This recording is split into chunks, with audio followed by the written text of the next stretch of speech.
Halo teman-teman, ketemu lagi dengan Andi di channel King Kos si Raja Kos. Wah, kemarin saya sempat dikomplain orang ya, diprotes orang dan dibilang bahwa video saya menyesatkan gitu. Waduh, saya sampai kaget juga, kok bisa gitu? Nah, silakan simak videonya ya, ceritanya sampai selesai.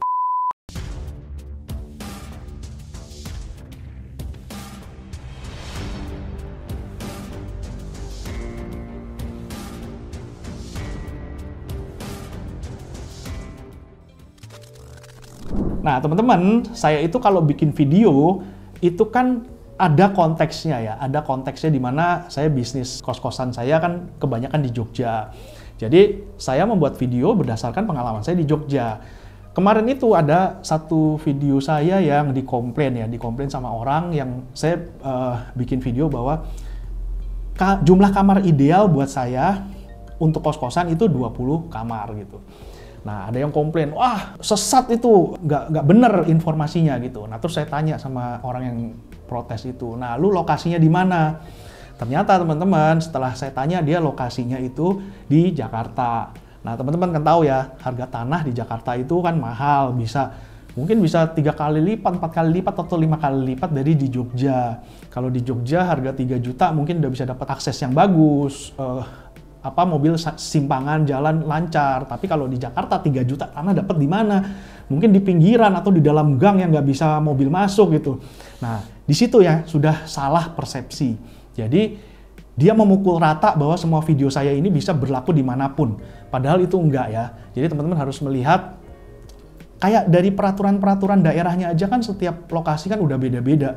Peraturan kos-kosan di Jogja bisa juga ada kemungkinan beda sama yang di kota lain. Jadi jangan semua video itu dimakan mentah-mentah gitu, itu nanti bisa salah. Dan salahnya itu sebenarnya salah Anda sendiri ya, bukan salah saya gitu loh. Salah Anda yang tidak menganalisa lebih lanjut mengenai konteks dari video yang dibuat itu. Nah, kalau di Jakarta, teman-teman harga tanah mahal, terus cari tanah yang luas juga udah susah gitu ya. Biasanya kan kos-kosan di Jogja paling tanahnya 150 meter, 200 meter, 300 meter aja juga udah termasuk gede kalau di Jakarta ya. Nah, dengan harga tanah yang mahal itu, kalau teman-teman di Jakarta cuma bikin 20 kamar, ya rugi. BEP-nya lama, ROI-nya kecil gitu. Nah, kalau di Jakarta yang tanahnya udah super mahal, itu bangunlah kamar sebanyak-banyaknya. Kalau bisa 10 lantai atau 10 lantai lebih itu lebih bagus. Tapi biasanya kan kalau kos-kosan ya paling 4 lantai, 5 lantai. Karena di atas 5 lantai itu orang naik tangga udah susah ya, udah terlalu capek gitu. Jadi butuh lift lagi, nanti butuh investasi lagi deh. Nah, jadi kalau di Jakarta, kalau bisa sebanyak-banyaknya isi kamar sebanyak-banyaknya. Mau kamarnya dibuat yang nggak terlalu besar ya, kecil-kecil, terus dibikin naik ke atas. Kalau di Jogja itu kan kita bikin kos-kosan paling 2 lantai, paling banter 3 lantai. Nah, kalau di Jakarta mungkin harus 4 lantai atau 5 lantai gitu. Supaya jumlah kamar yang dibangun, jumlahnya itu bisa menghasilkan profit dengan ROI yang tinggi gitu ya. Karena kalau kamarnya kecil otomatis ROI-nya kecil. Kalau di Jogja dengan tanahnya harganya murah, ya kita bisa santai. Kalau saya lebih seneng 20 kamar atau bahkan di bawah 20 kamar. Apalagi buat yang tipe saya. Background saya itu selain pebisnis properti adalah juga property trader kan ya. Jadi saya jual beli properti. Kos-kosan saya semuanya itu saya tawarkan untuk dijual. Jadi kalau di Jogja itu properti yang paling laku keras ya, yang kos-kosan yang banyak dicari orang dan laku keras itu pasti harganya 2M ke bawah. Nah, kalau misalnya kita di Jogja dengan kamar yang banyak, dengan tanah yang luas, itu pasti harganya kan mahal juga gitu.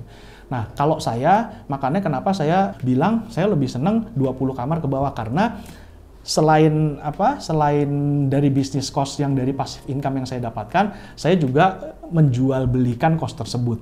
Jadi dengan kos yang harganya lebih murah, maka kemungkinan lakunya akan semakin lebih besar gitu.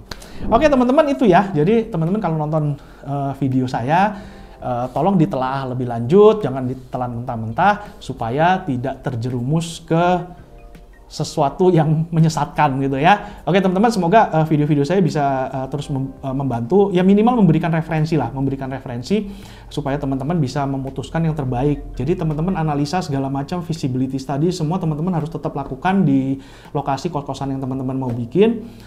Video saya biarlah hanya sebagai referensi saja gitu, jangan ditelan mentah-mentah 100%.